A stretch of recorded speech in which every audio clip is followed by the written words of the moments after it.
Don't let school interfere with your education. That is a mantra that I have lived by. School, it didn't work out for me. I found it difficult. It was difficult for me to listen. It was difficult for me to learn. I'm actually dyslexic. So I needed to find a new way to learn. I needed to go out and experience the world instead of trying to read about it.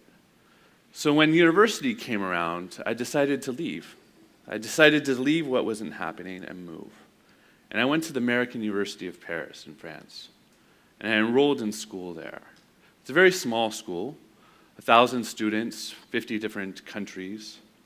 So at the same time I was learning how to speak French and drink wine and eat cheese, I was also learning about 50 other countries and cultures because my new friends at that school were from these places.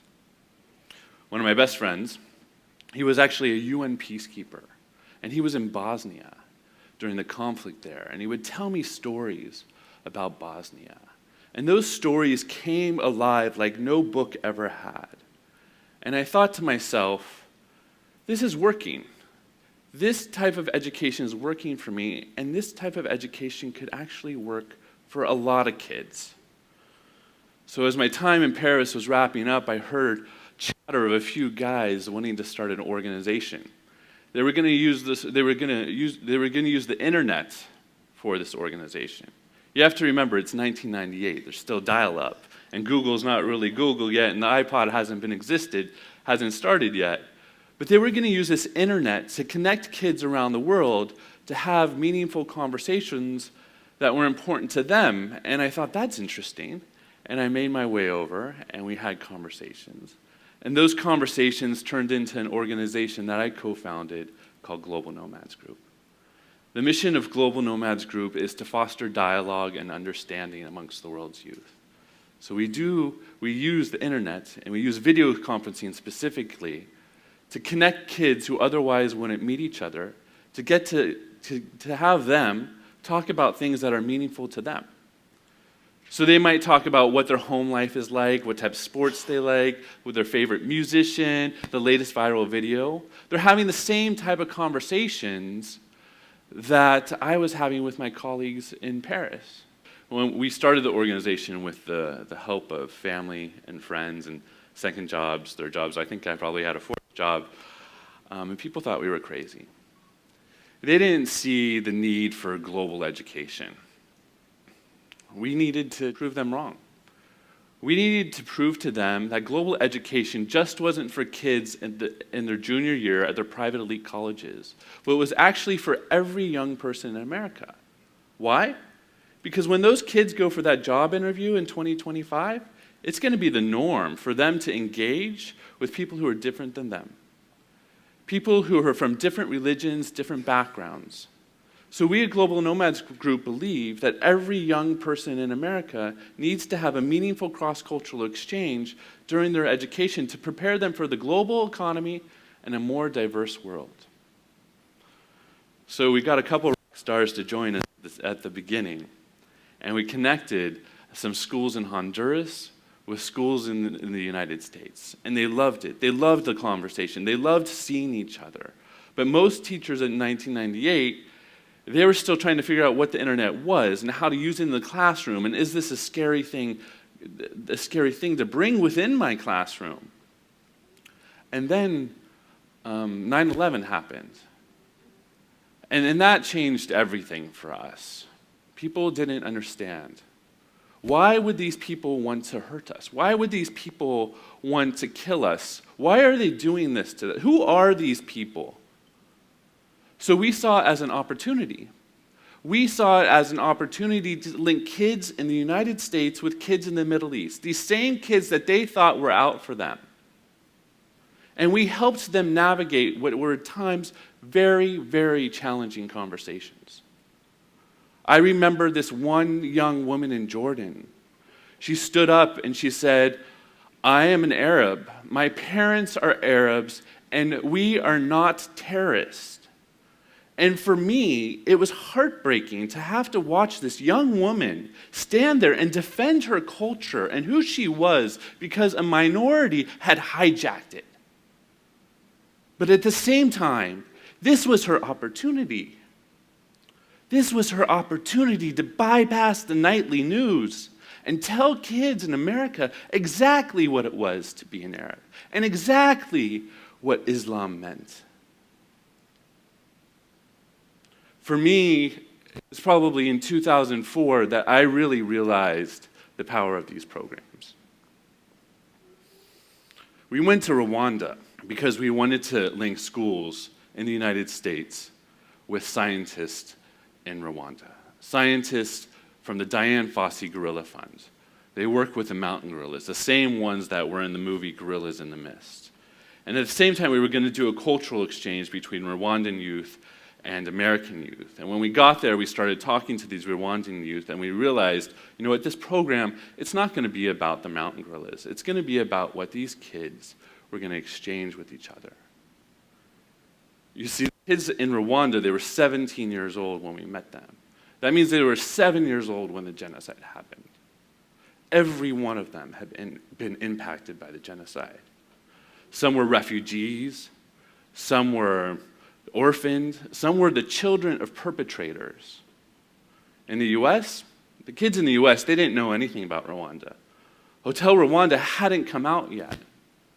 But these kids in Rwanda, they wanted these kids in the US to know what had happened in their country, that over 1 million people had been killed in 100 days. And they were willing to take the risk and tell their story. We did this one conference that I'll never forget. We went to this church called Nyamata. The church is outside of Kigali. 5,000 people were slaughtered in this church.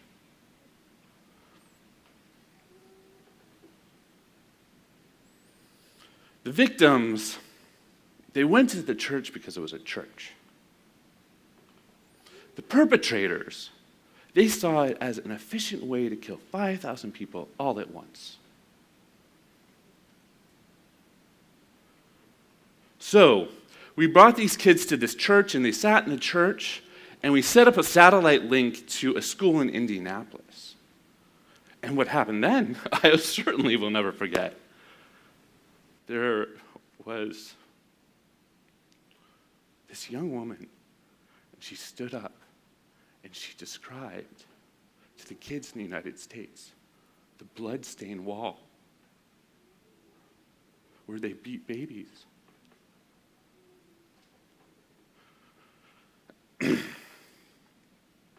She described the altar where there was a blood-soaked cloth.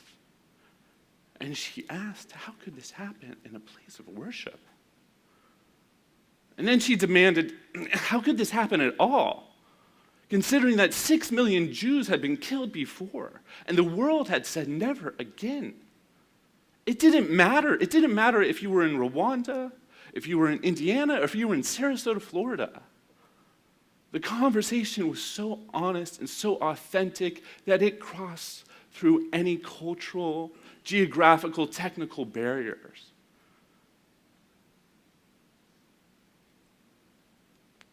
It changed everyone who was involved in that. I remember this one kid in Indiana, he stood up. He came from a less privileged background, and he said, you know what, my mother, she would say people would die to be in my shoes, but I never realized it until this program. And then another kid, he stood up and he said, you know what, I didn't even know that the genocide happened. And had I, it would have only been numbers to me. And I thought to myself, this is what education can be.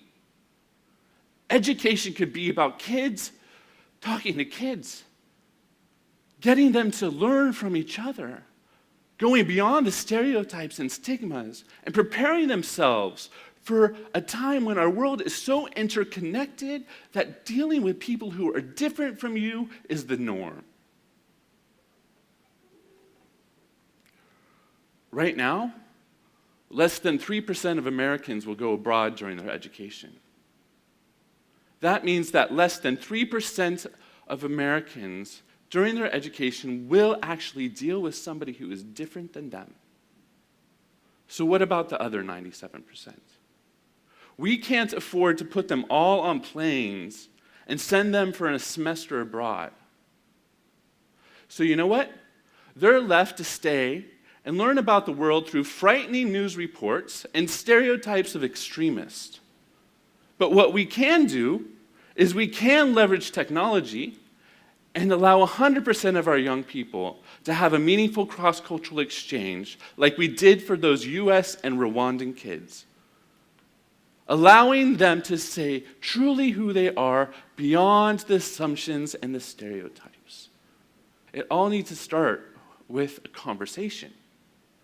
And when I think about who can have that conversation, I think of that picture of Earth from space at nighttime.